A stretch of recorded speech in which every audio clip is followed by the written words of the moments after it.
Nabi nate rawuh saking perjalanan, wangsul takok Sayyidah Aisyah. Sah, bubur harisa sing mbok sediakno kanggo aku iku endi? Aku kepengin mangan. Sayang ya Rasulullah, bubur itu sudah habis karena tak kasihkan orang. Jawab Nabi, enggak, yang kamu kasihkan orang itu malah yang masih. Jadi Nabi itu dulu kalau memahamkan orang supaya senang sedekah itu ngendikannya begini, saya masih hafal. Wa hal laka mim malika illa ma tasaddaqta fa abqaita wa labista fa ablaita wa akalta fa afnaita. Misalnya saya punya uang 1 juta. Kemudian tak pakai poya-poya makan yang tidak penting. Itu hilang dari WC. Yang masih adalah sing tak sedekahno ning fakir miskin, tak sedekahno ning santri ning masjid. Berarti ketika saya sedekah di masjid 200.000 ya itu yang masih. Tak kasihkan yatim piatu 100.000 itu yang masih. Tak kasihkan ulama 100.000 itu yang masih. Yang susuknya itu malah rawan hilang karena tak gue makan yang enggak penting atau melakukan sesuatu yang enggak. Kata Nabi, kamu dengan harta kamu hubungannya yang kamu sedekahkan berarti kamu abadikan. Berarti kena duit 1 juta kok sedekah 200.000 ya itu yang abadi. Sehingga sahabat itu udah gampang sedekah karena merasa itu yang abadi. Makanya Nabi Ibrahim kalau mau makan ngajak yatim piatu, ngajak orang fakir. Karena dia takut semua makanannya ini nanti jadi WC, tapi dengan mengamalkan kan ada yang jadi amal yang abqaita, yang abadi. Disebut ma indakum yanfadu wa ma indallahi nabah. Apa yang kena kamu pasti hilang, tapi yang nanti menuju Allah abadi. Seperti saya misalnya ngajar di sini. Waktu yang saya tak pakai leha-leha lihat TV, mungkin waktu yang hilang, tapi waktu yang tak pakai ngajar tafsir Jalalain itu mungkin yang abadi. Sehingga saya tidak pernah merasa semulang Mustafa gunane apa ndak. Ini waktu yang abadi. Senajan to ya ora mesti iso minterno wong, itu kan takdir. Kan ngaji ra wajib pinter, sementing ikhlas engko mlebu swarga. Golek pintu sing guri-guri lah kan sementing mlebu. Ora penting liwat ngarep, malah ra sopan iku dalane para nabi liwat apa? Pernah ada orang hartanya itu habis karena ngobati ibunya. Terus datang ke saya, dia sumpek karena hartanya habis ngobati ibunya. Terus dia bilang, Gus saya ini sekarang sudah miskin karena ibu saya sakit dan harta saya habis untuk ngobati ibu saya. Terus tak guyoni sama saya. Kon kepen pinter apa kepen goblok? Kepen pinter Gus. Ingin pinter apa ingin goblok? Katanya ingin pinter. Kalau ingin pinter bahasanya jangan gitu. Harta kamu itu masih di akhirat karena habis untuk ngobati ibu. Bayangkan kalau habis untuk maksiat itu habis betul. Terus dia mulai syukur. Alhamdulillah Gus, harta saya habis secara heroik karena untuk mengobati apa ibu. Sudah pinter dia, akhirnya miskin sampai sekarang ya tetap pede saja karena masih punya tabungan di akhirat. Dan itu saya terinspirasi oleh ilmu juga. Jadi dulu Sayyidah Aisyah itu pernah nyimpan sepotong daging kambing, disimpan untuk dimakan beliau.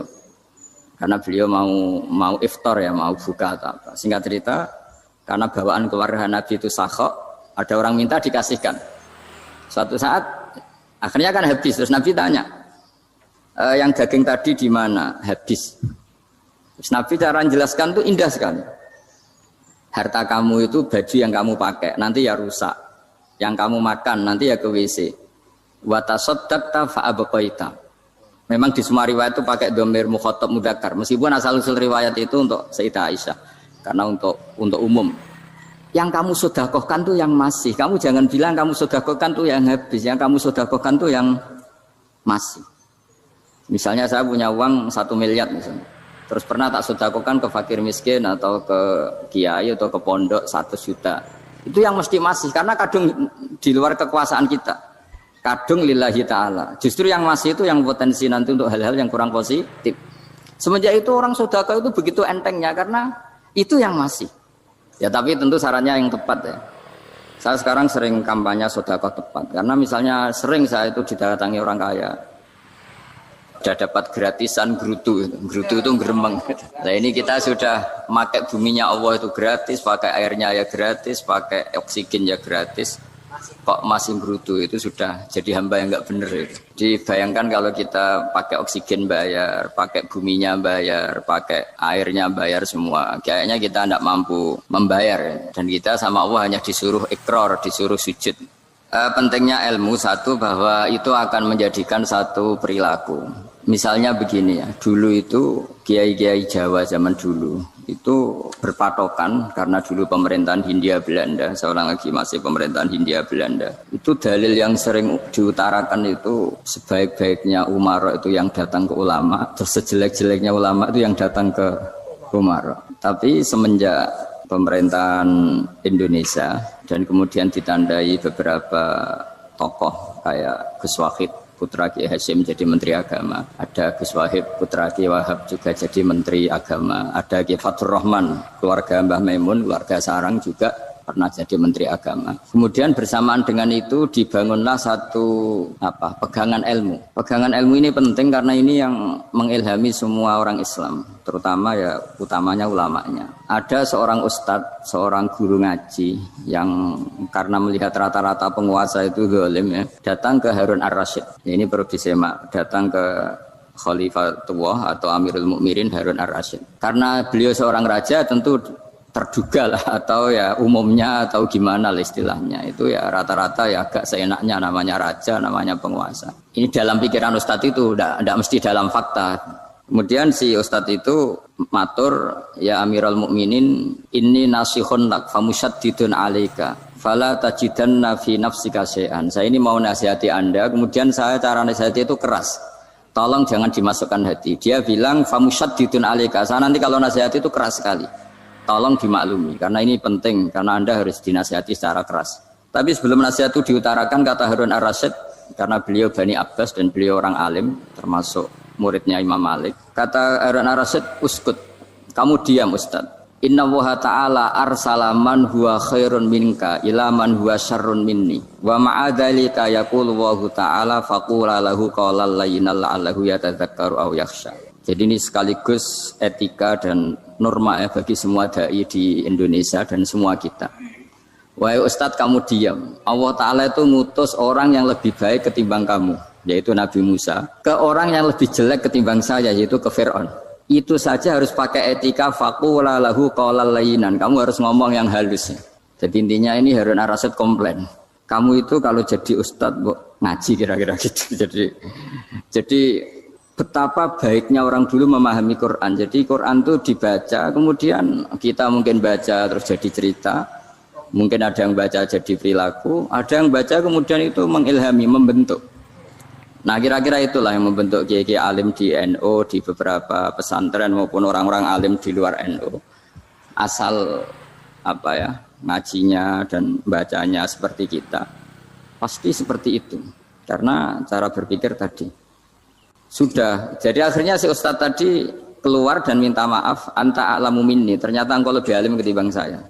Jadi kalimat famusyaddidun alaika, saya akan keras cara memberi nasihat, itu yang diket, yang dipotong, yang dibatalkan atau yang diralat oleh Khalifatullah Harun Ar-Rasyid. Yaitu dikatakan inna Allaha ta'ala arsala man huwa khairun minka ila man huwa syarrun minni. Yaitu Allah mengutus orang yang lebih baik ketimbang kamu, yaitu Nabi Musa, ke orang yang lebih jelek ketimbang saya, yaitu Fir'aun.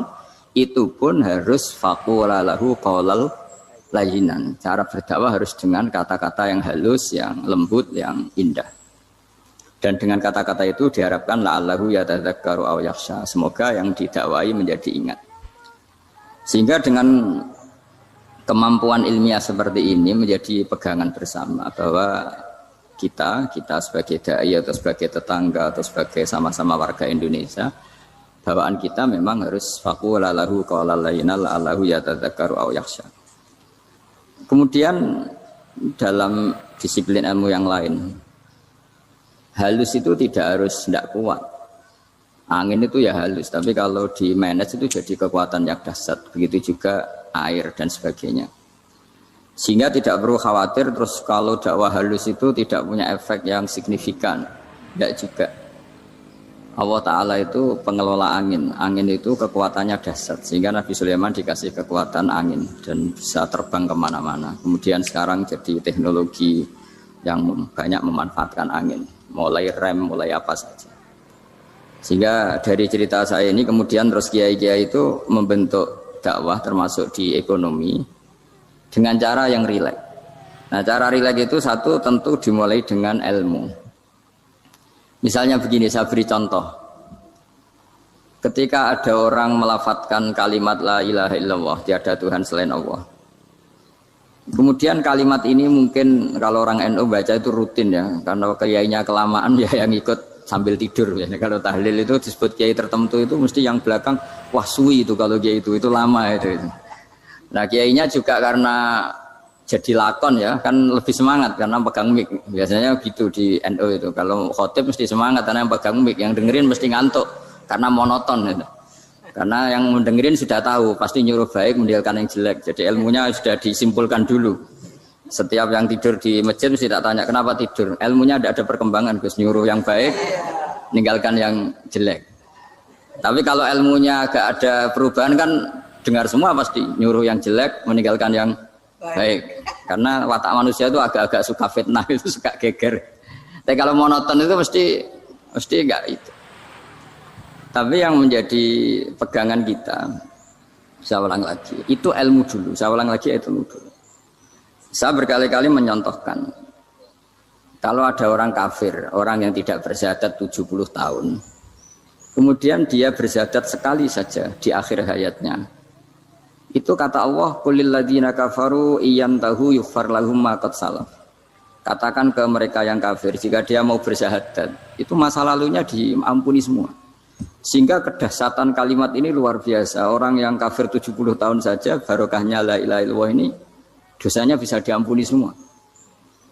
Nah kemudian karena ilmu ini tidak begitu populer atau kurang dipopulerkan atau kita sendiri kurang menghayati, sehingga la ilaha illallah itu lebih dianalisis cara lafadz ini, pelafatannya ada sanadnya enggak ya.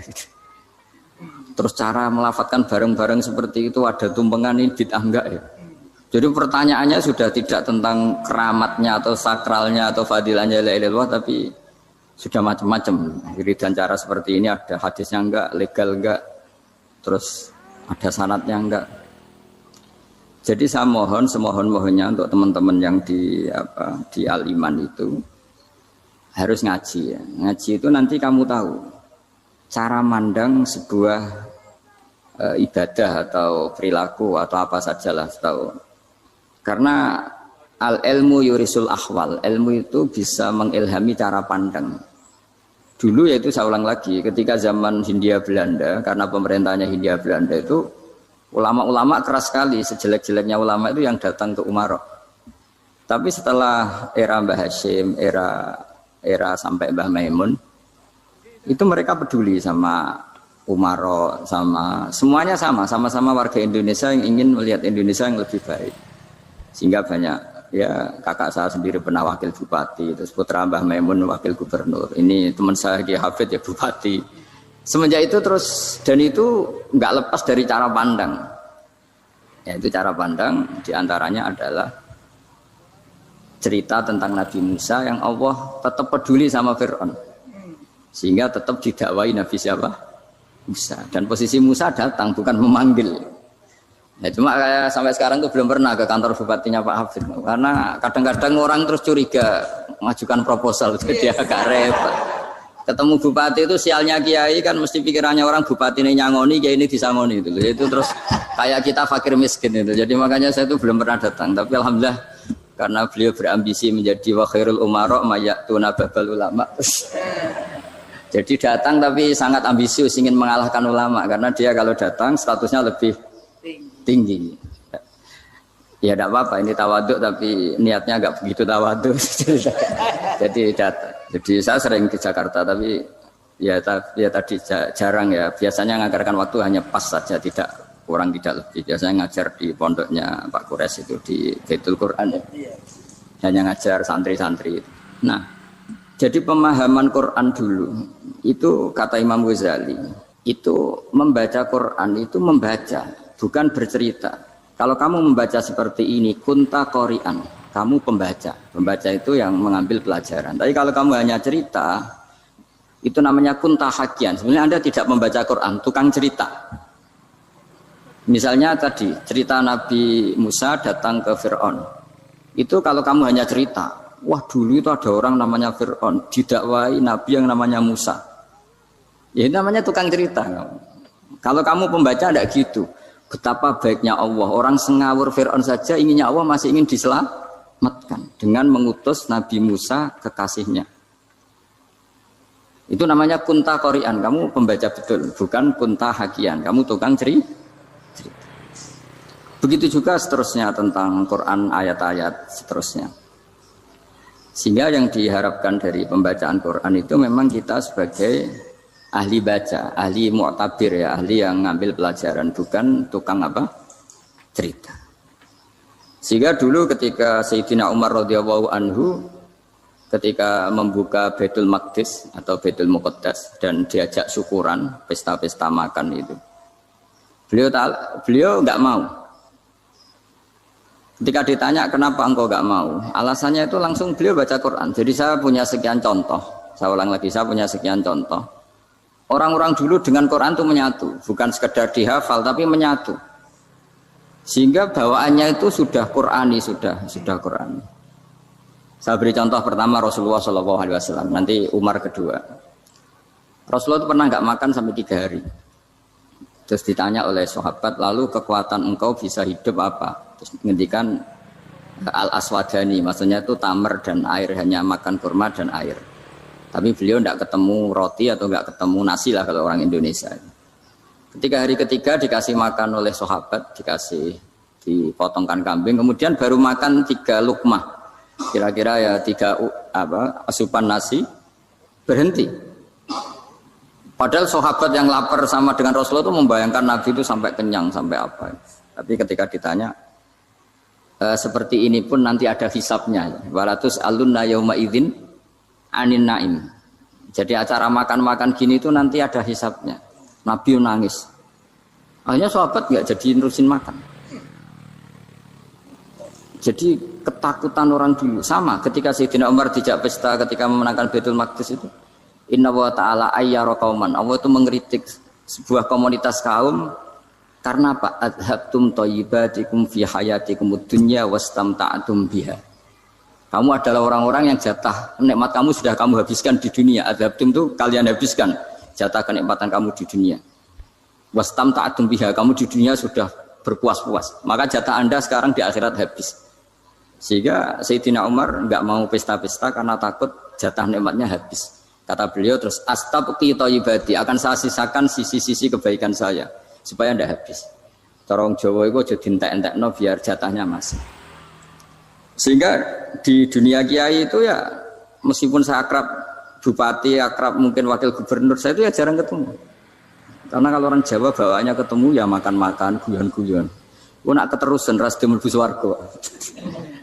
Makanya saya pastikan Pak Yusuf Mansur kesini tidak akan saya jamin, biar aja, biar jatahnya masih.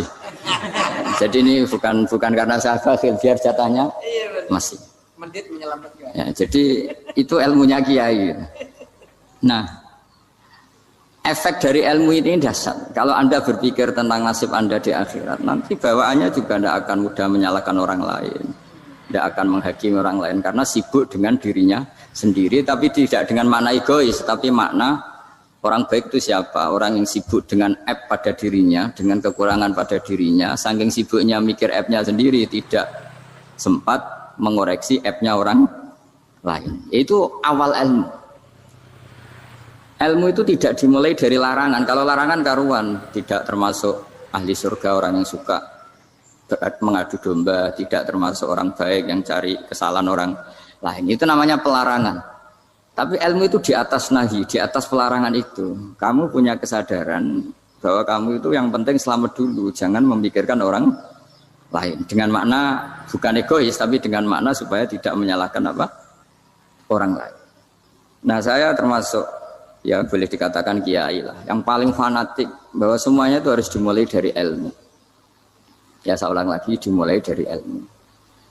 Nah dari sini kemudian saya berharap Indonesia menjadi damai, menjadi baik. Itu bukan karena kita baik-baik banget ya, tidak mungkin kita ada nabi, tapi karena sudah sibuk dengan memikirkan kesalahan diri sendiri. Sehingga misalnya kita baca Quran, Rabbana dzalamna anfusana, lalu kita langsung ingat betapa hubungan kita dengan Allah itu harus ikrar dulu, merasa dolim dulu, merasa salah dulu.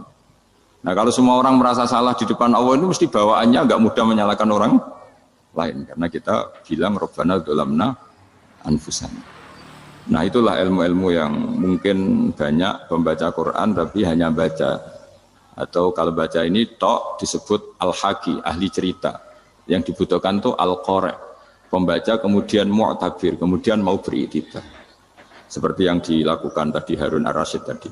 Inna wa ta'ala arsala man huwa khairun minka ila man huwa syarrun minni. Wa ma'adzalika yaqulu wa ta'ala faqula lahu qaulal layyin.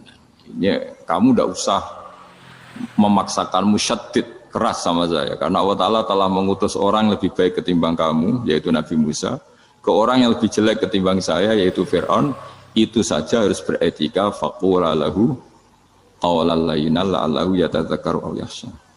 Dan alhamdulillah bawaan kita sebagai orang timur atau orang Jawa itu kalau mau ngandani orang itu halus sekali. Di antara bentuk kehalusan kata-kata diceritakan di ayat lain ketika Nabi Musa ketemu Fir'aun. Dawuhnya begini, fakul apa itu yang di juz 30 yang juz di juz 30 ini yang bagian dari kan tadi hanya fakul lahu qaulal layyinan. Lahu qaulal layyinan itu bentuknya apa? Ya, bentuknya apa? Itu Nabi Musa disuruh ngendikan sama Fir'aun, apakah kamu mau saya nasihati? Fakul halaka ila anta zakka. Halaka itu pilihan, hal itu istifham, laka itu otoritatif. Jadi betapa santonya kalimat itu, fakul halaka ila anta zakka. Jadi kalau dimaknani model Pak Hafid, model saya ngaji di sarang itu, halaka onoto iku kedue sira, berhak bagi kamu, berhak bagi Anda, apakah Anda berhak loh mendapat nasihat supaya Anda jadi orang yang lebih baik. Halaka ila anta zakka. Jadi tidak kalimat perintah, tapi kalimat pilihan. Apa engkau mau saya beri nasihat? Wahdiyaka ila rabbika fatakhsha. Dan saya beritahu kamu tentang Tuhan dan kemudian kamu menjadi orang yang baik, fatakhsha, orang yang punya khasyah, punya. Jadi kayak apa kalimatnya itu?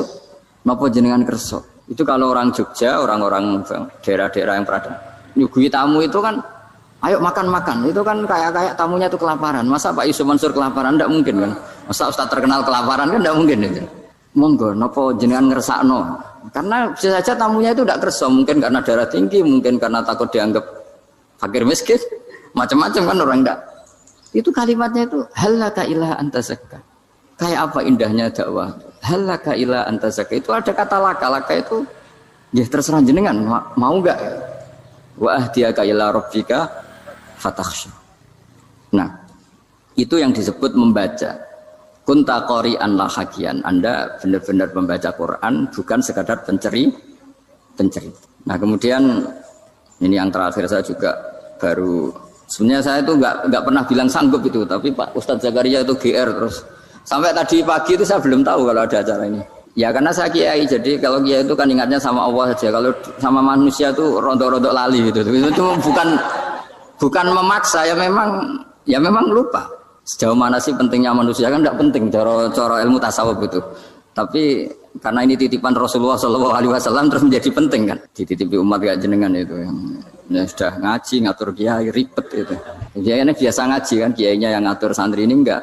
Pak Yai ngaji tanggal ini jam ini itu kan mengabaikan semua aktivitas kiai padahal jam ini mungkin saya punya jam mungkin jalan-jalan atau ngaji atau mutolaah atau munajat gara-gara Pak Zakaria ini kan terus Mas Tamam ini yang provokasi harus ngaji di jam ini tema ini. Saya itu kalau ngaji ditentukan tema itu ini memang saya agak keras di bab ini. Itu kayak ibarat gini loh, saya ini dokter kemudian ada orang yang sakitnya itu jantung terus bilang ke saya, Pak dokter sembuhkan kukul saya. Wong penyakit ekstrimnya itu jantung, kok bila disembuhkan apa? Kukul. Kan gak penting, sembuh tidak sembuh, kukul itu kan gak penting. Jerawat itu. Kiai itu tahu kesalahan paling fatal manusia itu akidah. Tapi kadang-kadang mintanya ilmu yang tidak akidah, yang gak penting. Jadi kadang-kadang kiai itu ya digurui betul kalau di Indonesia. Misalnya ini tidak nyindir loh, memang marah betul kalau di bab-bab seperti ini. Tapi ini biar jadi ilmu masif, ilmu yang general. Saya ulang lagi ya, Anda jadi dokter, tahu pasien Anda ini penyakit jantung kronis atau sudah fatal lah sudah. Terus orang itu bilang, Pak Yai, itu Pak dokter, tolong obati kulit saya supaya tidak jerawatan. Kamu bilang ini orang aneh enggak? Aneh kan? Nah, kiai juga gitu. Saya sering itu ada orang mau haji gitu. Gus doain saya jadi haji mabrur. Pernah belajar haji, Pak? Dereng. Mungkin enggak orang belum belajar nyupir terus kemudian minta didoain, Gus saya mau nyupir doain selamat. Mau nyupir aja enggak bisa kok minta doa selamat. Harusnya urutannya kan belajar dulu baru minta doa. Tapi kali ini Aliman bener ngajaknya akidah dulu, ahli sunnah kan. Nah itu bener karena akidah itu hal yang prinsip memang harus. Kalau kebetulan nggak bener taruh visi betul. Untungnya kok temanya bener. Jadi saya mohon ke seluruh orang-orang yang mau ngaji ke kiai itu tema itu biar yang milih kiai supaya tahu prioritas yang harus benahin. Jangan tema yang kita yang milih. Jangan-jangan tema yang kita pilih itu tidak mendesak atau tidak penting. Ini bukan apa-apa, ini saking ingin baik saya ya, keinginan baik saya supaya dulu zaman sahabat ya gitu. Kalau ada pertanyaan salah sama Nabi dibenerin, cuma Nabi terlalu bijak, cara benerin tuh enak. Kalau saya karena tidak Nabi saja ya agak-agak kasar kan, kalau tidak Nabi tidak wajib bener terus. Yang wajib bener terus itu Nabi. Saya beri contoh ya. Nabi itu ngendikan tentang kiamat. Kiamat itu dahsyat, mengerikan gini-gini. Kalau pikirannya orang kampung itu begini, Nabi ini aneh. Cerita kiamat dahsyat tapi nggak ada tanggalnya, ada tahunnya. Harusnya ada dong biar kita bisa persiapan. Sehingga Nabi disomasi di tengah-tengah khutbah itu, ya Rasulullah mata sa'ah. Nah, karena ini orang Bedui, Nabi nggak dengerin, masih ulang lagi. Mata sa'ah ya Rasulullah. Ketika Nabi mengabaikan itu ada dua kelompok sahabat, yang satu bilang lam yasma, Nabi tidak dengar sehingga mengabaikan. Yang kedua bilang sami'a wa kariha, Nabi sebenarnya mendengar tapi tidak berkenan. Tapi diulang lagi ketiganya, ya Rasulullah mata sa'ah. Akhirnya Nabi jawab, mau tidak mau, karena kalau enggak ya namanya orang Bedui ngomong terus. Nabi balik tanya, ya karena cara berpikir dia kalau kiamat itu jelas kapannya kan bisa persiapan gitu. Paling enggak pas mau kiamat terus pas ngaji Quran apa kan bisa persiapan. Akhirnya Nabi balik tanya, ma'atatalah. Kalau kamu berani tanya kiamat, lalu persiapan kamu apa? Ya terus orang itu bilang masyhur itu, ma'atatulah kabira sholatin wala siyamin wala kada wa kada walakinni uhibbuka. Saya sebenarnya tidak punya persiapan ya Rasulullah, cuma persiapan banyak puasa ya enggak, banyak sholat enggak, tapi saya mencintai engkau. Masyhur itu jadi hadis paling legenda, almar'u ma'aman ahabba, sebagian disebut anta ma'aman ahbabta. Ini kata semua sahabat yang di masjid. Si Bedui ini orang paling dibenci sahabat karena mengganggu Nabi saat khutbah, tapi akhirnya ini menjadi orang paling dicintai sahabat karena barokahnya itu hadis itu keluar secara terbuka, almar'u ma'aman ahabba. Sebagian riwayat yuhsyarul mar'u ma'aman ahabba. Nanti orang akan sowan sama Allah bersama orang yang mereka cintai. Nah itu sahabat-sahabat fama farihu ba'dal Islam farahahum biadal hadis. Mereka tidak pernah senang setelah masuk Islam sesenang hadis ini. Karena kita tidak perlu soleh-soleh banget, cukup nyintai orang apa? Soleh gitu. Makanya saya sekali bilang itu ya, kadang-kadang saya jadi orang alim itu ya rugi. Ruginya tadi. Misalnya untuk menjadi orang alim kan harus hafal Quran, ngaji Bukhari, Muslim, Ikhya. Ternyata pengumuman kedua orang nggak bisa apa-apa. Gelombang kedua para pecinta, waduh, itu kan repot ya. Jadi kita yang jadi orang alim susahnya bukan main. Ternyata disaingi pengumuman kedua dan para pecintanya. Wah itu kan. Akhirnya ketemu orang-orang nggak jelas tadi. Nah itu ya termasuk farah dalam Islam, farhatul aibin. Jadi senang itu di Islam itu ibadah. Ya, kul bi fadlillah wa bi rahmati fa bidzalika falyafrahu. Senang itu diperintahkan Allah. Saya itu sering di kamar, kadang itu nyuwun sewu kayak gatelan gitu, apa itu. Ya agak kukur-kukur terus merengut saja malu. Malu saya itu dilihat Allah kok kayak agak ridho itu malu. Ya kayak tadi lah, kamu dikasih rumah gratis, kemudian pas yang ngasih datang kamu kelihatan cemberut, itu yang ngasih kan mangkel. Sudah dikasih gratis masih cemberut. Sama hubungan kita dengan Allah itu semuanya dikasih gratis. Makanya tabassum, senyum itu ibadah. Kita yang nekuni ilmu hadis. Betapa hebatnya Nabi ngendikan, kalau kamu tidak bisa ibadah yang berat-berat, cukup ibadah senyum. Kadang ngendikan talqati wajhin, kamu cukup berwajah yang indah, yang menyenangkan. Tabassum, senyum.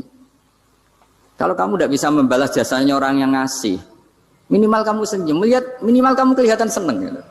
Nah, makanya senang itu sudah ibadah. Dan sekarang orang untuk senang aja susah. Karena bawaannya nuntut orang lain supaya kayak keinginan dia, bawaannya nuntut, ya ribet, kalau gitu ya ribet. Makanya saya bilang al ilmu yurisul ahwal. Ilmu itu diperkuat. Nanti yurisul ahwal, ilmu itu akan membentuk Anda. Dulu beberapa raja itu ya mau luhur karena jadi raja, punya apa saja. Tapi punya penasihat ulama itu ya nasihat itu sederhana. Ada seorang raja tanya ke kiai, gimana dengan semua kerajaan saya? Wah, padahal dia punya apa saja. Jenengan miskin sekali, itu kerajaan seluas ini. Kok bisa aja? Terus ditanya sama si ulama tadi. Andaikan Anda di padang pasir, kemudian kalau tidak minum segelas air itu mati. Apakah Anda akan membeli segelas air ini dengan semua kerajaan Anda? Oh iya, pasti apapun saya lakukan untuk mendapat satu gelas air. Terus la tafrah bimulkin la yusawi syarbatamain. Kamu jangan bangga dengan kerajaan yang nilainya itu enggak sebanding dengan segelas apa? Air. Akhirnya raja itu mikir, saya tidak jadi raja bisa hidup. Tapi kalau enggak minum air mati. Berarti penting satu gelas air. Akhirnya lama-kelamaan ini anggap kerajaan itu biasa. Ternyata enggak sepenting segelas air. Ya seperti kita lah, misalnya orang enggak punya alpat itu enggak malu. Tapi kalau enggak punya celana itu malu. Kamu mau punya alpat tapi enggak punya celana? Kan enggak mau. Yaitu ilmu. Ilmu itu yurisul akhwal. Ilmu akan melahirkan satu perilaku. Jadi kalau ilmu Anda mantap, pasti syukurnya juga mantap. Gitu. Ya makanya saya termasuk kiai yang selalu mendorong pentingnya ilmu. Bahkan kata Sufyan Ats-Tsauri ngendikan saking pentingnya ilmu ada kata fa'lam annahu la ilaha illallah. Dimulai kata fa'lam. Dan saking pentingnya ilmu itu setiap nabi itu status permanennya itu hanya satu, mengajar. Rabbana wab'ats fihim rasulam minhum yatlu 'alaihim ayatik, membacakan ayat-ayat Allah sampai wa yu'allimuhumul kitab, mengajarkan kitab wal hikmah. Bahkan Allah sendiri wasofa dzatahul 'aliyah bi annahu al-muallim. Yaitu Allah ngendikan Ar-Rahmanu 'allamal Qur'an. Jadi betapa hebatnya pengajar. Allah sendiri mensifati dirinya itu Ar-Rahmanu 'allamal Qur'an. Allah itu Maha Rahman yang mengajarkan Quran. Di surat Iqra juga disebutkan Iqra wa rabbukal akram alladzi 'allama bil qalam. Jadi Allah mensifati dirinya sebagai pengajar. Kayak apa pentingnya mengajar? Karena al-ilmu yurisul ahwal. Ilmu ini melahirkan satu sikap. Pernah ada orang hartanya itu habis karena ngobati ibunya. Terus datang ke saya, dia sumpek karena hartanya habis ngobati ibunya. Terus dia bilang, Gus, saya ini sekarang sudah miskin karena ibu saya sakit dan harta saya habis untuk ngobati ibu saya. Terus tak guyon sama saya. Kon kepen pinter apa kepen goblok? Kepen pinter Gus. Ingin pinter apa ingin goblok? Katanya ingin pinter. Kalau ingin pinter bahasanya jangan gitu. Harta kamu itu masih di akhirat karena habis untuk ngobati ibu. Bayangkan kalau habis untuk maksiat itu habis betul. Terus dia mulai syukur. Alhamdulillah Gus. Harta saya habis secara heroik karena untuk mengobati apa ibu. Sudah pinter dia. Akhirnya miskin sampai sekarang ya tetap pede saja karena masih punya tabungan di akhirat. Dan itu saya terinspirasi oleh ilmu juga. Jadi dulu Sayyidah Aisyah itu pernah nyimpan sepotong daging kambing. Disimpan untuk dimakan beliau. Karena beliau mau iftar ya, mau buka atau apa. Singkat cerita, karena bawaan keluarga Nabi itu sakhok, ada orang minta dikasihkan. Suatu saat akhirnya kan habis, terus Nabi tanya, yang daging tadi di mana? Habis. Terus Nabi cara menjelaskan tuh indah sekali. Harta kamu itu baju yang kamu pakai, nanti ya rusak. Yang kamu makan, nanti ya ke WC. Wa tasaddaqta fa abqaita. Memang di semua riwayat itu pakai dhamir mukhatab mudzakkar. Meskipun asal-usul riwayat itu untuk Sayyidah Aisyah, karena untuk umum. Yang kamu sedekahkan tuh yang masih. Kamu jangan bilang kamu sedekahkan tuh yang habis. Yang kamu sedekahkan tuh yang masih. Misalnya saya punya uang 1 miliar misalnya. Terus pernah tak sedekahkan ke fakir miskin atau ke kiai atau ke pondok 100 juta. Itu yang mesti masih. Karena kadung di luar kekuasaan kita. Kadung lillahi ta'ala. Justru yang masih itu yang potensi nanti untuk hal-hal yang kurang positif. Semenjak itu orang sedekah itu begitu entengnya. Karena itu yang masih. Ya tapi tentu sarannya yang tepat ya. Saya sekarang sering kampanye sedekah tepat. Karena misalnya sering saya itu didatangi orang kaya. Gus, saya ini punya uang banyak, ingin punya masjid biar dipakai orang Jumatan. Terus saya bilang, kamu ingin jadi orang baik betul apa baik versi Anda? Baik betul Gus. Tak ajarin mau, gak tersinggung, mau Gus. Kalau Anda bikin masjid di kampung Anda, masjid terbaik di dunia sekalipun, yang bingung saya ahli fikih. Kok bisa? Kan terjadi 2 Jumatan, nanti sahnya yang mana? Kamu enak aja bikin masjid, kamu bikin masalah baru bagi kiai fikih di daerah kamu. Belum nanti orang terus migrasi ke masjid Anda karena lebih baik, koriknya lebih baik. Kamu membunuh masjid yang lebih tua, itu nggak sopan sekali, masjid itu sudah lebih tua kamu. Akhirnya mikir, nggak usah Gus kalau gitu, sedekah apa saja, yang penting perintah jenengan gimana. Ya sudah. Jadi sedekah itu juga harus dibina supaya kalau orang kan bisa saja kan uang 100 juta itu untuk fakir miskin manfaat, ternyata untuk masjid yang sifatnya aksesoris, untuk lampu yang kristal yang mahal-mahal bukan yang pokok. Nah, itu pentingnya ngaji ya. Jadi lagi-lagi al ilmu yurisul ahwal. Ilmu itu melahirkan satu sikap. Jadi ketika ada masjid baru, kalau orang nggak bisa ngaji fikih, wow ada masjid baru, masjid banyak. Tapi kalau yang ngaji fikih ngerti ini malah ada masalah baru karena ada ta'addud Jumatan, gimana hukumnya 2 Jumatan dalam kondisi yang tidak mendesak. Makanya sekarang saya baru kampanye itu. Dulu itu kalau ada masjid banyak itu kan faktornya beda ormas, beda pemahaman atau agak jauh, masih hukum sosial atau bawaan kondisi. Misalnya di dekat UGM itu ada masjid kampung pertama, bawaan masjid karena ada kantor besar, atau bawaan ada pabrik besar, atau ada sekolahan besar. Tapi sekarang itu ada pertanyaan baru, ada masjid baru karena ada orang kaya ingin bikin masjid, itu gimana ini hukum? Nah, tapi kalau orang tidak nekuni fikih itu ya langsung wah bagus untuk bangun masjid. Bagus piye gene sing kangelan memfikihkan tadi. Nah itu ilmu. Jadi kalau yang tidak nekuni fikih itu ya tidak tersiksa, tapi yang nekuni fikih itu pasti tersiksa karena seperti itu tadi. Ya jadi saya mohon di antara cara kita dakwah secara damai itu dimulai dari Rabbana zalamna anfusana. Itu dipakai Nabi, di redaksinya diganti dengan makna supaya kita per individu matur Allah apa ini zalamtu nafsi dzulman kabiran katsiran. Nah, bawaannya orang mengaku zalim, mengaku salah itu kan sudah tidak sempat mikir salahnya orang apa lain. Dan dari sini kemudian dia jadi orang yang tawadhu, yang ubudiyah, yang macam-macam. Sehingga Nabi itu bukan dianggap ya, pasti penjelas terbaik. Terus Allah meredaksikan wa ma tuqaddimu li anfusikum min khairin tajiduhu indallah. Apa saja kebaikan yang kamu sudah berikan untuk Allah sampai akhirat itu ya pasti kamu temukan di akhirat. Terus yang terakhir saya beri contoh orang peminta-minta sa'il. Itu Sayyid Ali Zainal Abidin kalau ada orang minta-minta terus dikasih, misalnya dikasih ya 100.000 atau 50.000 atau 10.000 sesuai kemampuan yang memberi, itu marhaban biman hamala zadi ilal akhirah. Saya terima kasih ya, gara-gara kamu minta uang saya jelas sudah sampai akhirat. Coba kalau di rumah bisa saja untuk hal yang tidak positif. Jadi bawaannya itu cara pandang itu rubah. Jadi sebenarnya kalau kita ngasih uang di masjid, ngasih kiai atau ngasih fakir miskin, ya uang itu yang masih, bukan yang habis. Yaitu watasaddaqta fa'abqaita, yang kamu berikan itu hakikatnya yang masih. Karena sudah ada kamu otak-atik lagi, makanya disebut wakaf. Sebenarnya wakaf itu dulu secara makna lughat, saya ulangi secara lughat. Maknanya itu sudah berhenti, wakafun maknanya berhenti. Nah, sedekah itu dari kata sedekah maknanya benar. Orang yang sering sedekah berarti imannya benar. Orang yang uang sudah diberikan berarti dia sudah terputus, wakaf berhenti dari hubungannya dengan dia. Sudah dikasihkan berarti selesai. Sehingga wakaf dan sedekah itu sebenarnya maknanya saling melengkapi. Kemudian orang-orang fikih karena ada disiplin ilmu tertentu, wakaf itu untuk sedekah yang permanen, yang abadi, kemudian sedekah untuk infak. Tapi itu kan hanya istilah-istilah dalam disiplin ilmu.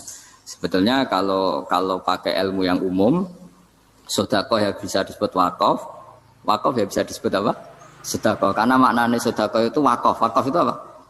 Qat'u raqabatil malik an hadal mal atau an malih. Hubungan pemilik harta ini terputus dari harta itu. Jadi misalnya saya sudah wakaf tanah ini ke masjid, sudah diterima. Mbok saya kepikiran gadekan atau menjual sudah tidak bisa, sudah berhenti di situ saja hubungan saya dengan kepemilikan harta itu. Makanya disebut apa? Wakaf. Dan kalau saya wakaf berarti menunjukkan kebenaran iman saya karena sudah menafkahkan sebagian harta untuk Allah Ta'ala itu sodik, sodak. Makanya bahasa Arab itu gampang ya, kalau sodal qaf, sodaqah.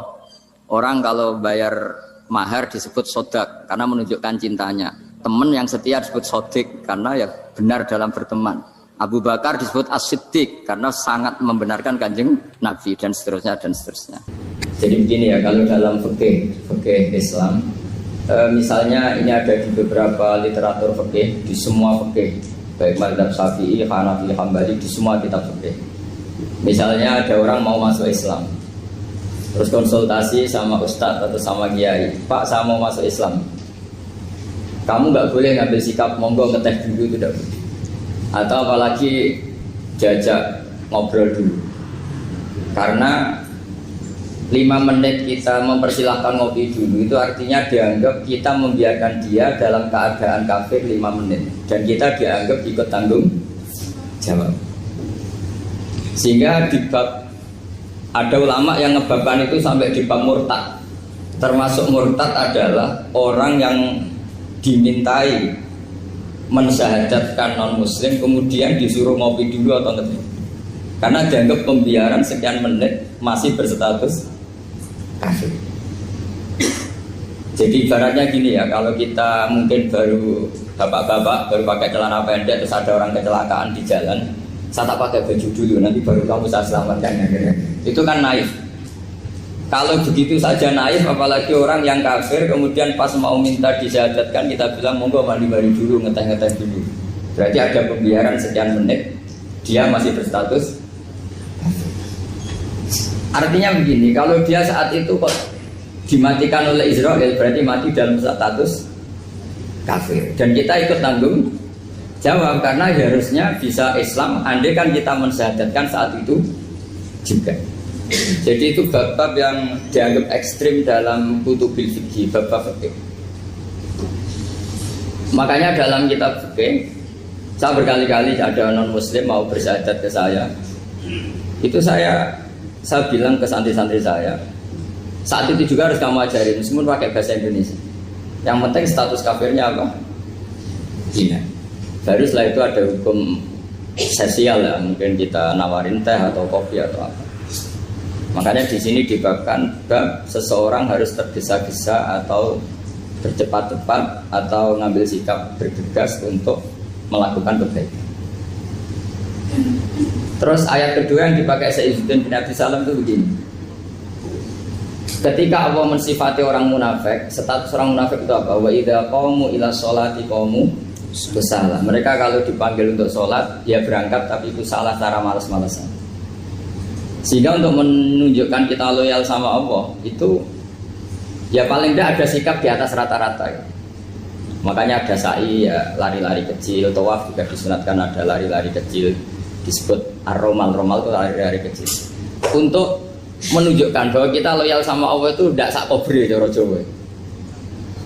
Nah itu dibabkan sendiri. Jadi beda antara tergesa-gesa sama ekspresi serius. Jadi musyawarah itu ya kira-kira kan nggak mungkin lah kita dipanggil rektor atau kiai atau orang tua kita terus jalan leha-leha itu kan nggak mungkin. Nah contoh yang diambil di sini begini. Ketika ada debat terbuka antara Fir'aun dan Musa, saya ulang lagi ya, ada debat terbuka antara Musa dan Fir'aun, kan Nabi Musa datang ke Fir'aun.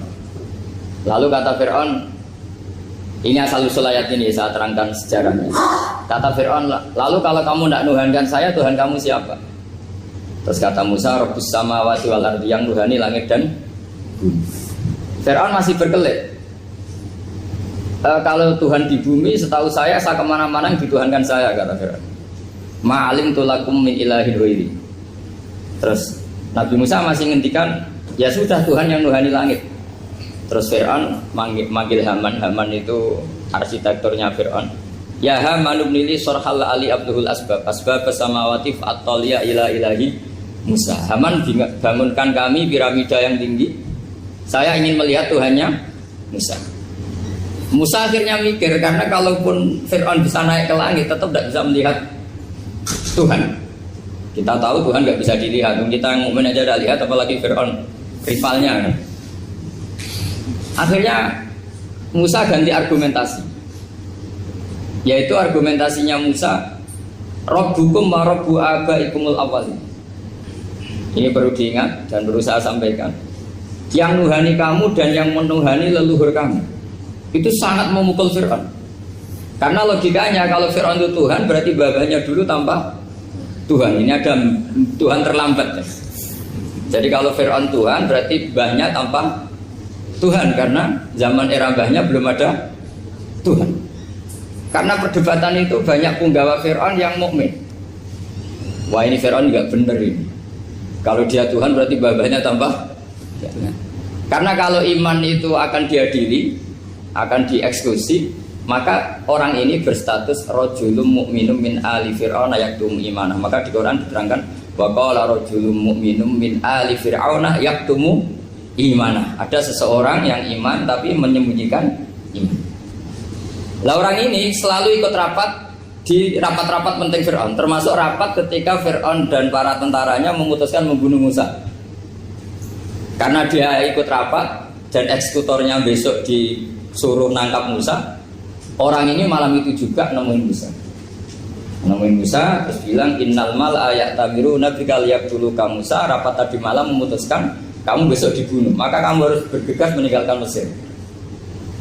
Nah, dari kesimpulan itu, dari cerita itu kemudian diambil secara hukum fikih bahwa untuk menyelamatkan darah harus sasa, harus bergegas. Andai kan Musa itu kok sak kobre, sak sempate, maka keburu. Andai kan ini rojul ini tadi, orang tadi penasihat tadi, kok sak kobre ya, maka berarti Musa terlanjur tertang. Jadi itu pentingnya ulama ya. Jadi cerita yang linier, cerita yang seakan-akan cerita di tangan ulama tetap menjadi al-ahkam al-fiqhiyah, menjadi ketentuan-ketentuan apa? Fikih. Jadi yang diambil di sini adalah lelaki tadi yang ikut rapat tadi bergegas menemui Musa, memberitahu kalau kamu besok mau dieksekusi, fakhrus, maka kamu harus secepatnya keluar dari Mesir untuk menyelamatkan diri. Terus oleh Saizuddin bin Abi Salam dibabkan bab harus tergesa-gesa menyelamatkan darahnya orang apa? Islam. Jadi ini penting saya sampaikan. Jadi al-qasas ya, semua cerita di Quran itu tidak sebagai cerita, karena Quran tidak ingin melahirkan pendongeng, tapi harus menjadi ibrah, menjadi teladan. Jadi makanya terus di kitab-kitab ulumul Quran diterangkan al-qasas ya, beberapa cerita di Quran adalah semuanya menjadi ketentuan fikih. Saya ulang lagi ya, semua cerita yang ada di Quran itu menjadi ketentuan fikih, meskipun alurnya apa?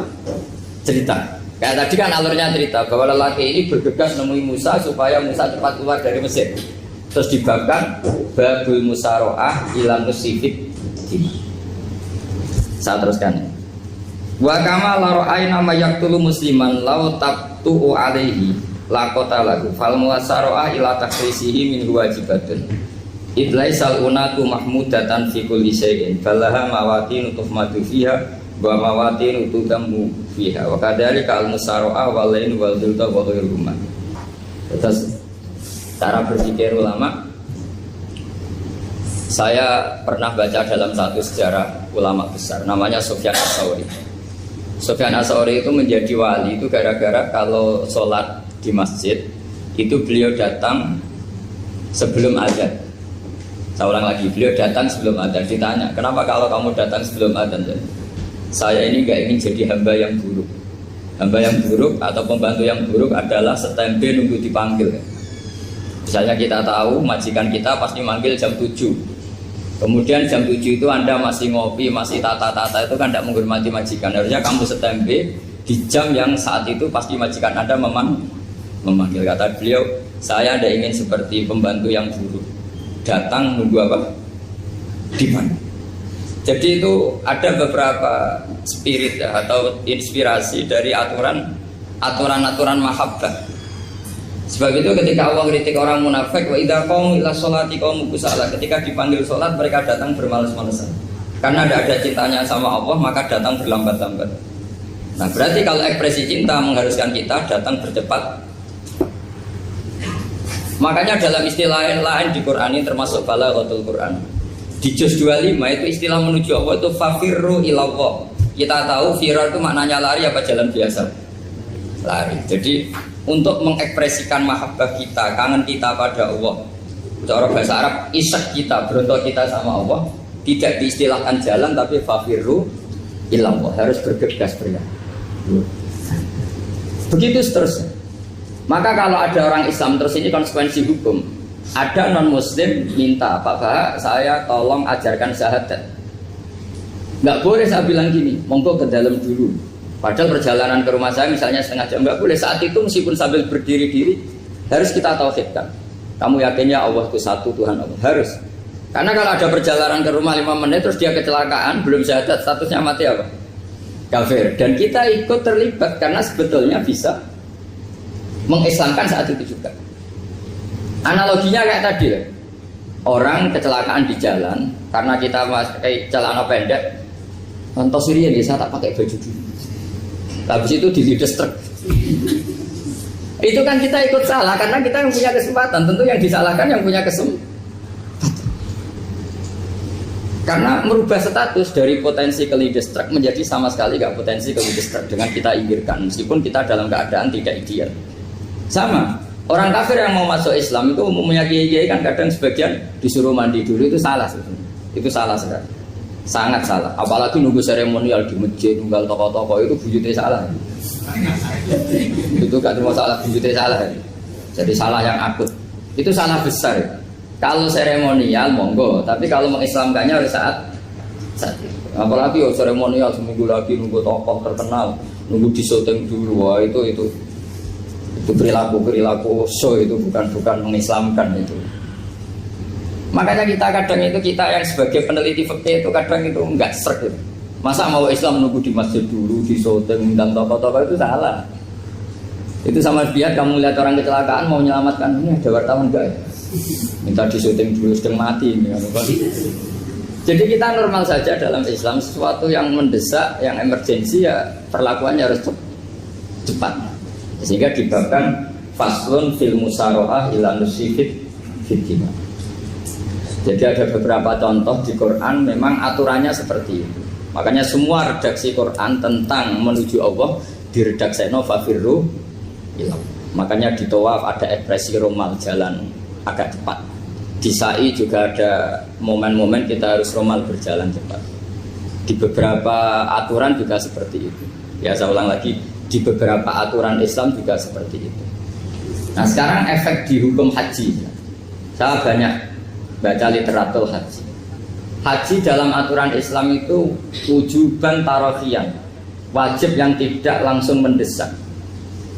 Kemudian semenjak ada fakta kita harus nunggu, daftar tunggu, itu kita sebagai ahli fikih itu gamang. Misalnya gini, saya umur 20 punya uang, sekarang berapa daftar? 25 juta ya. Saya umur 20 punya uang 25 juta. Saya jomblo misalnya, ya butuh nikah, ya butuh macam-macam.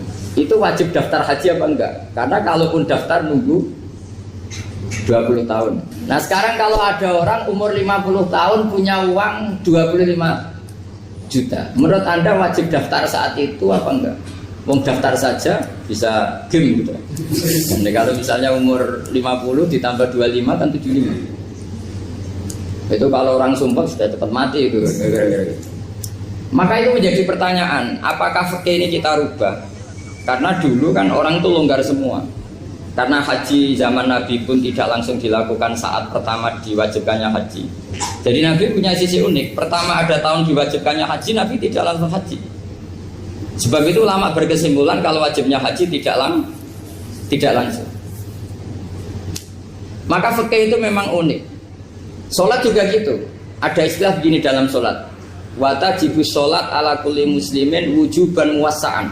Di semua kitab fikih takbirnya seperti itu redaksinya. Wajib sholat dilakukan orang Islam wujuban muwassa'an, wajib yang ada longgarnya. Sehingga ketika zuhur jam 12 WIB kita dengar azan, boleh sholat setengah 1, jam 1, setengah 2, jam 2. Karena memang wujuban muwassa'an, memang ada batas akhir waktu misalnya sampai setengah 3. Nah problemnya begini, misalnya setengah 1 Anda pasti dipanggil majikan kamu yang diharuskan melakukan satu aktivitas, misalnya Anda pilot, yang nggak mungkin sholat lagi di kokpit. Apakah status wujuban muwassa'an, wajib yang longgar menjadi hilang karena setelah itu tidak ada kesempatan lagi sholat? Apa tetap kita sebagai ahli Islam yang agak balelo tapi alim? Misalnya, ya sudah tetap jadi pilot. Nanti kan ada aturannya sendiri, ada rukhsahnya sendiri, ada kemurahan sendiri, kita sudah jadi pilot. Misalnya sholat tanpa harus menghadap kiblat, sholat yang tetap di perjalanan. Kira-kira Anda kalau jadi ahli fikih milih mana? Milih harus sholat di depan, apa tetap memberi kelonggaran? Gak apa-apa sholat sambil apa? Nyuper sambil pilotin apa pesawat. Anda milih mana? Karena kalau konstitusi ilmu itu memang harus ada, dengan tanda kutip ya, memang harus ada nakalnya. Kalau nggak nakal malah gak sah. Memang unik ilmu itu.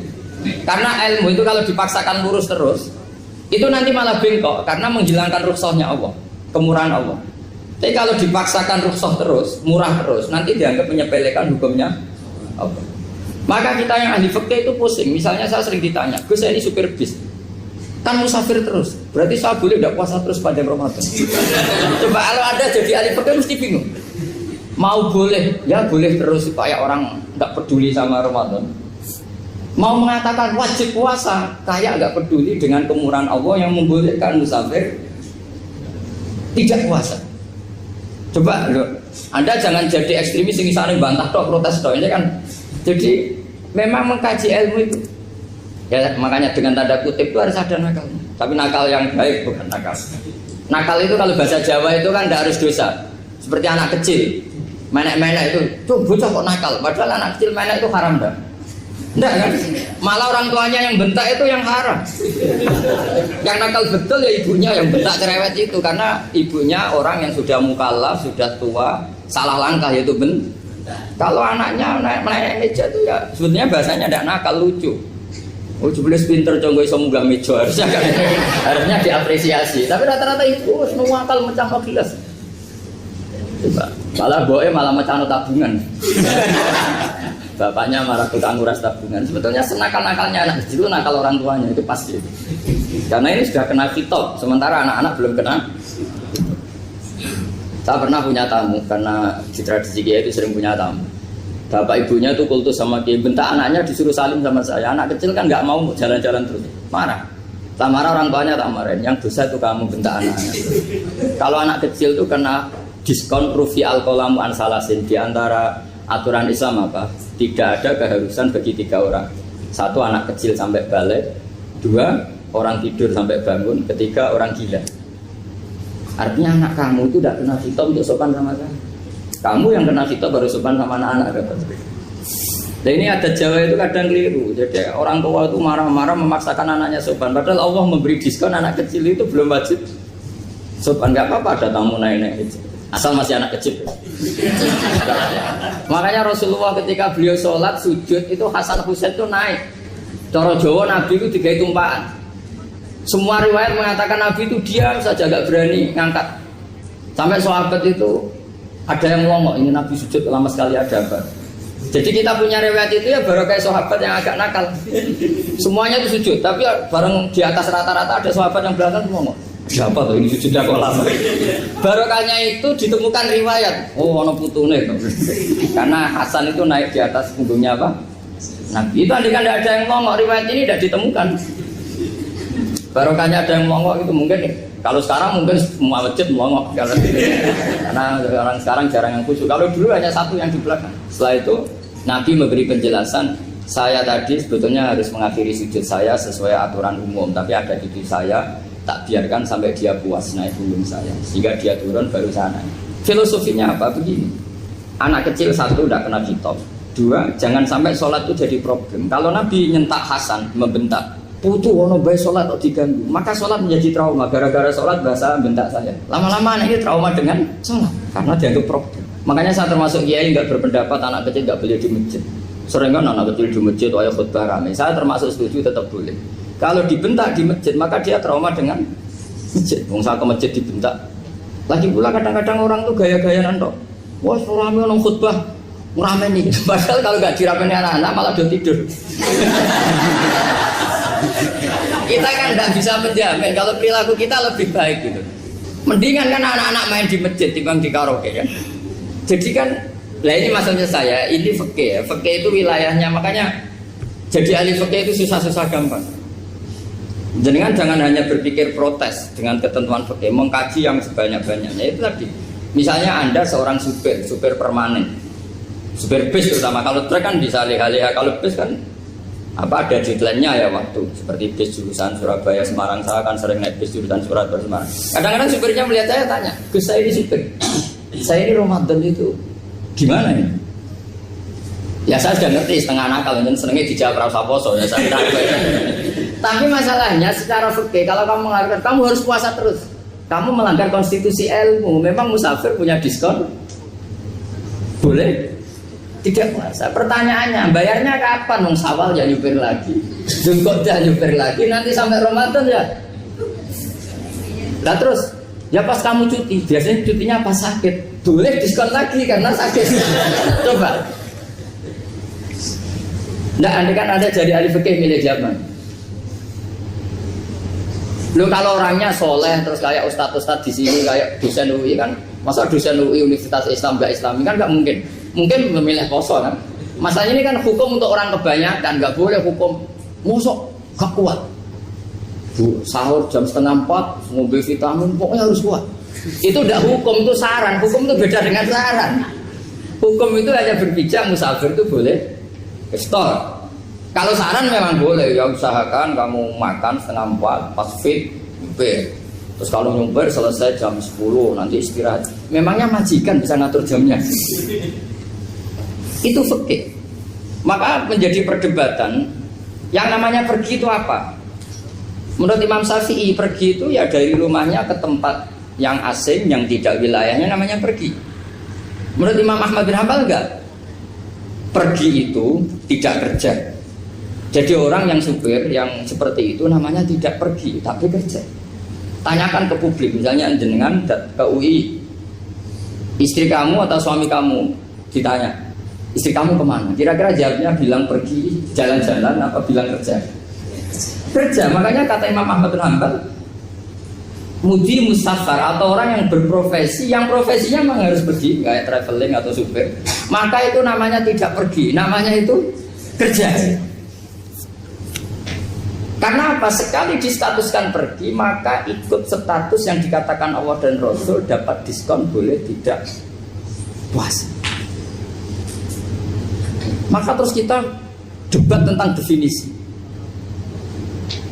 Nah, definisi ini penting karena yang menjadikan hukum rubah itu definisi. Misalnya gini, Mbak ini ngaji saya. Statusnya kalau pakai status saya ajnabi, orang lain Bapak ajnabiyah, maka hukumnya saya melihat Bapak ini haram karena statusnya ajnabi melihat ajnabiyah yang tidak mahram. Tapi kalau di fikih itu ada statusnya.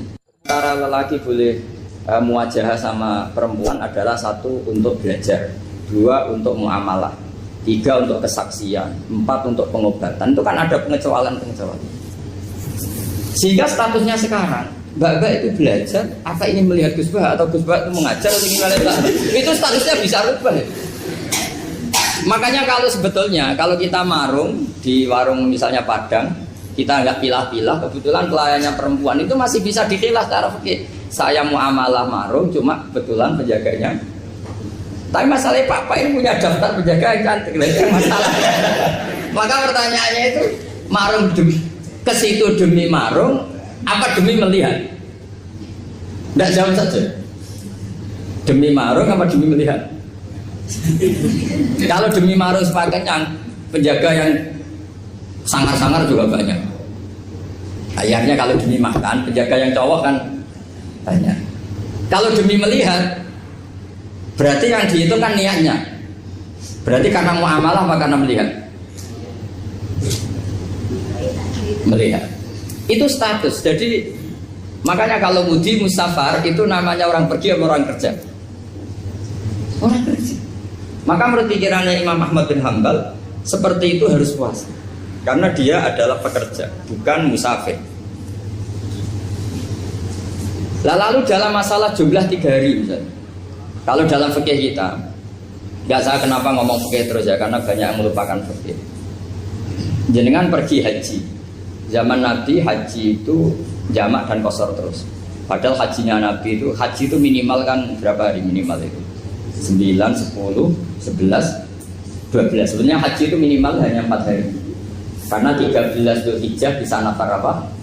Awal. Kalau nafar awal berarti nggak ada kewajiban nafar sani. Berarti yang wajib betul kan 9, tanggal 9 wukuf di Arafah, terus 10 biasanya ifadah sama balang jumroh apa? Akobah, terus 11, 12 itu kan sudah boleh cabut karena apa? Nafar apa? Awal. Berarti nggak usah nafar apa? Sani. Berarti hanya berapa? 4. Tapi Nabi haji di Mekah Medina itu sampai 40 hari karena perjalanan. Pertanyaannya, ketika Nabi menjamak dan mengqasar itu cara Imam Syafi'i lis safar. Karena Nabi orang Medina datang ke Mekah dengan jarak 460 kilo, maka Nabi boleh jamak dan qasar. Jadi pikiran Imam Syafi'i, jamaknya Nabi itu lis safar karena pergi. Cara pikiran Imam Malik enggak, jawabnya Nabi itu lin nusuk. Nabi menjamak sholat itu karena melakukan ibadah haji. Efeknya adalah orang Mekah kalau haji itu cara Imam Malik meskipun jaraknya dekat boleh apa? Boleh apa? Qasar, boleh jamak qasar. Lalu terus ada pertanyaan fikih lagi. Lalu jamak qasar itu karena pergi apa karena masyaqqah? Karena repot. Coba kalau sampean kira-kira jawab. Misalnya kita orang kaya bawa uang 1 miliar naiknya Alphard, ada supirnya, ada ajudannya. Pergi di jarak 100 kilo. Masyarakatnya kan tidak ada sama sekali, apalagi di tol kebetulan tidak macet. Kira-kira boleh jamak enggak? Boleh, karena pergi, tapi kan nggak ada repotnya sama sekali. Dibanding misalnya yang ngebis bawa beras 1 pintal gitu kan, udah gitu suruhan orang lagi kan pusing.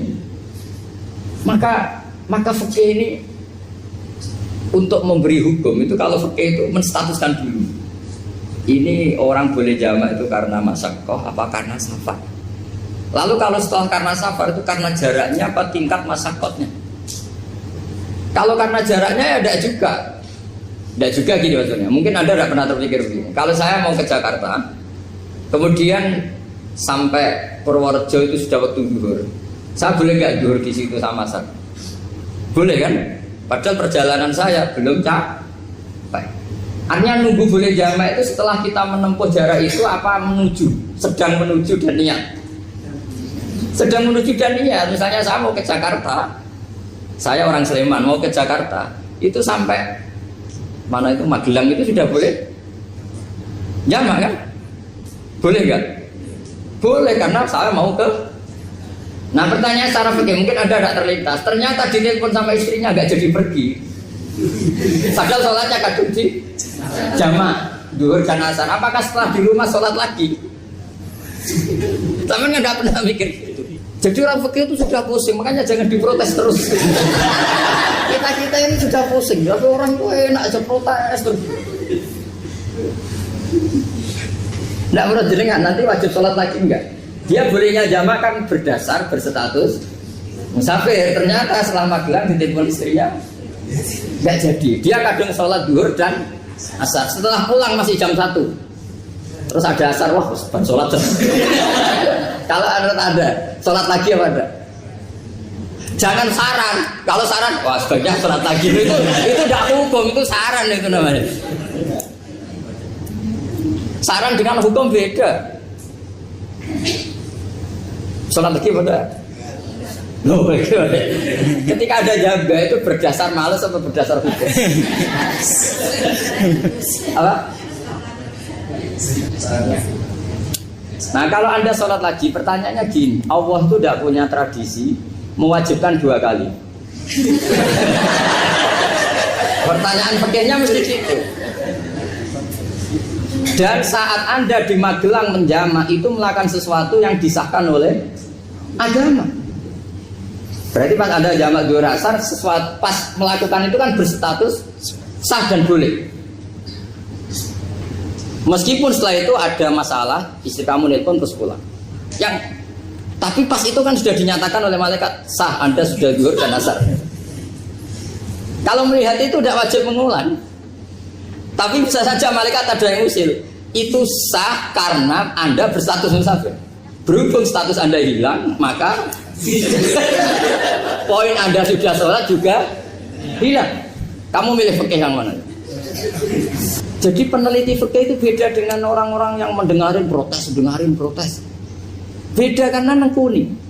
Negoni itu beda karena ada konsekuensinya. Makanya fikih itu sampai saya punya kitab fikih itu dikarang satu orang itu jumlahnya 20 jilid. Per jilid itu segini. Jadi satu meja ini dikarang satu orang. Itu mulai yang presisi, yang detail sampai yang khayal. Yang khayal juga ada. Yang khayal itu tadi beliau banyak menghayalkan gini. Suatu saat Anda datang ke Mekah itu hanya butuh waktu 20 menit. Zaman itu belum ada pesawat. Lalu boleh gak jamak? Boleh gak nakal? Nakal itu begini. Sama orang kaya punya jet pribadi. Misalnya ada Ronaldo masuk Islam, orang kaya. Itu bisa gak puasa? Karena begini. Misalnya dia orang, contohnya orang Arab ya. Orang Arab, jangan orang. Gak, contohnya itu dibalik saja. Di sini itu kalau imsak jam berapa? Imsak Ramadan jam berapa? 3:30 aja biar aman ya. Kalau 3:30 kan pasti imsak. Dia terbang ke Mekah. Jadi orang sini puasa jam 5 kan mulai puasa. Dia terbang ke Mekah kan masih malam. Makan terus dia. Mekah mau ada matahari terbang lagi ke barat.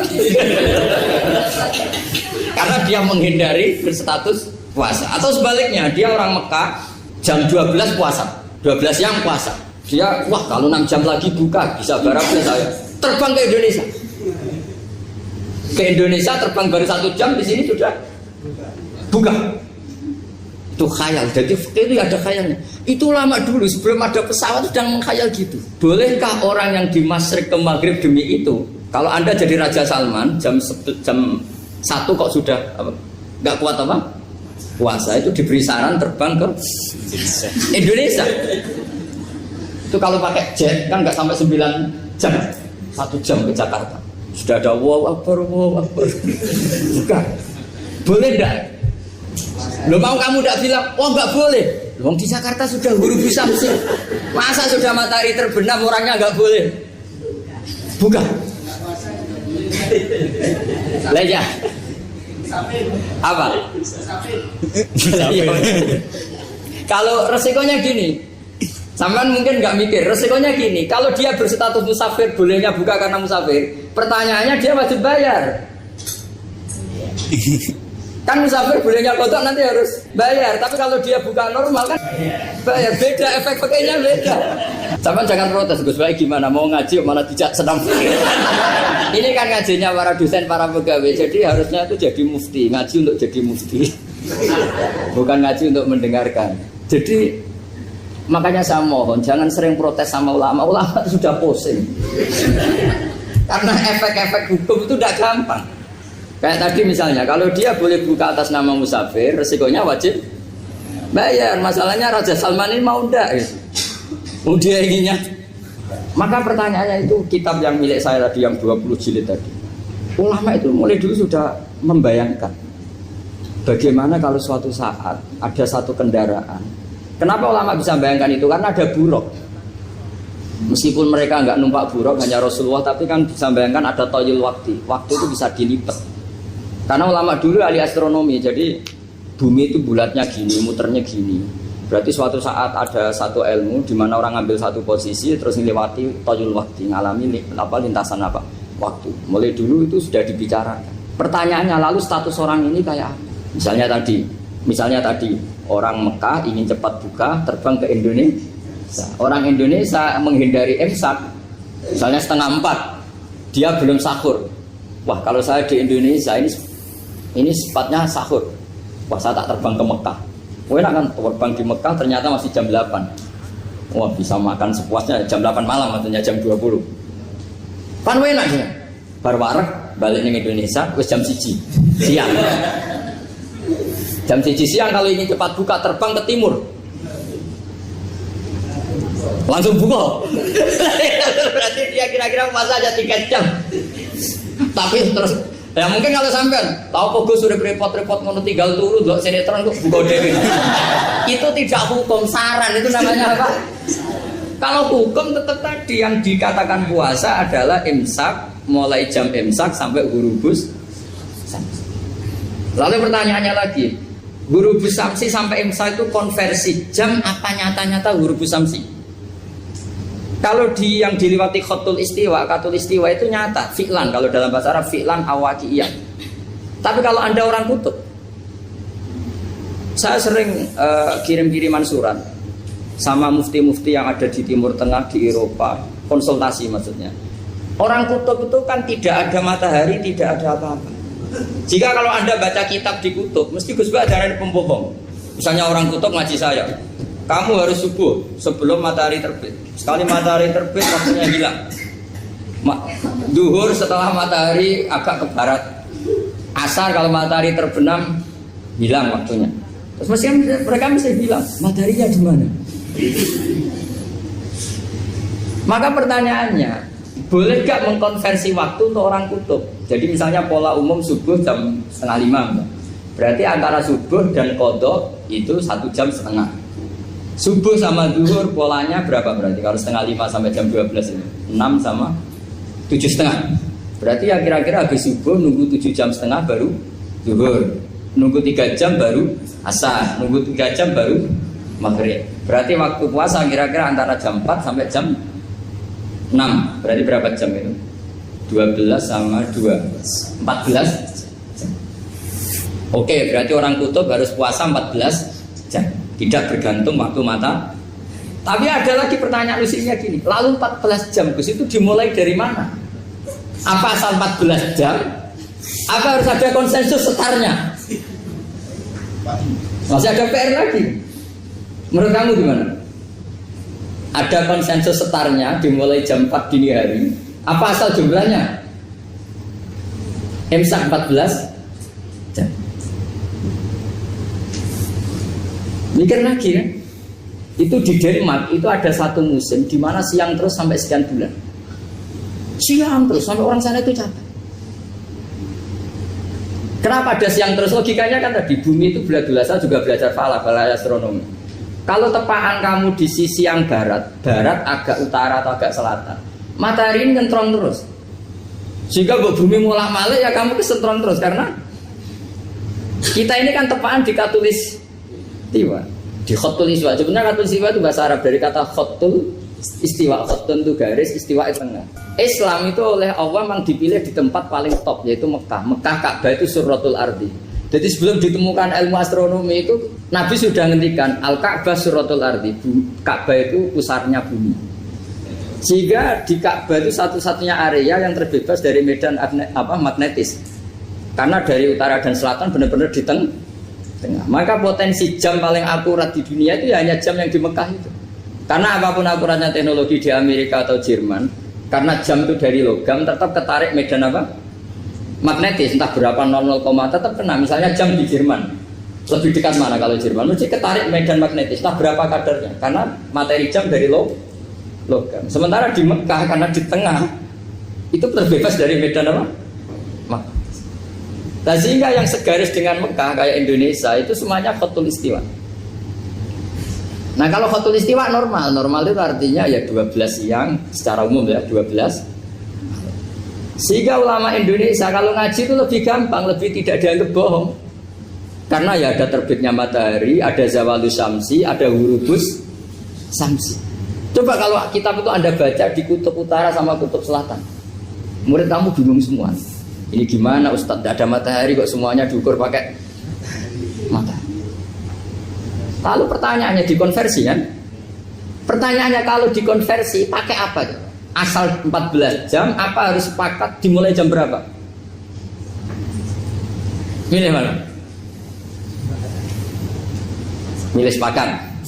Pertanyaannya kalau sepakat, ukurannya siapa yang jadi ahlul halli wal aqdi?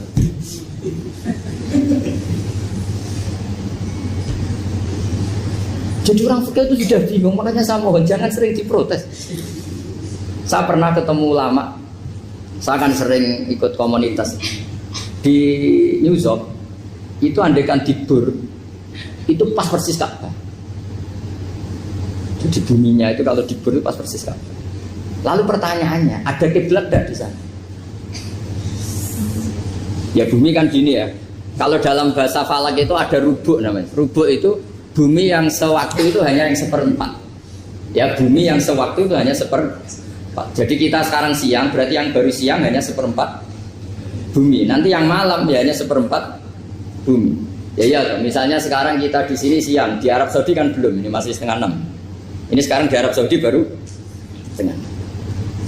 Lah itu ada daerah di mana dengan Ka'bah itu pas atas sama bawah.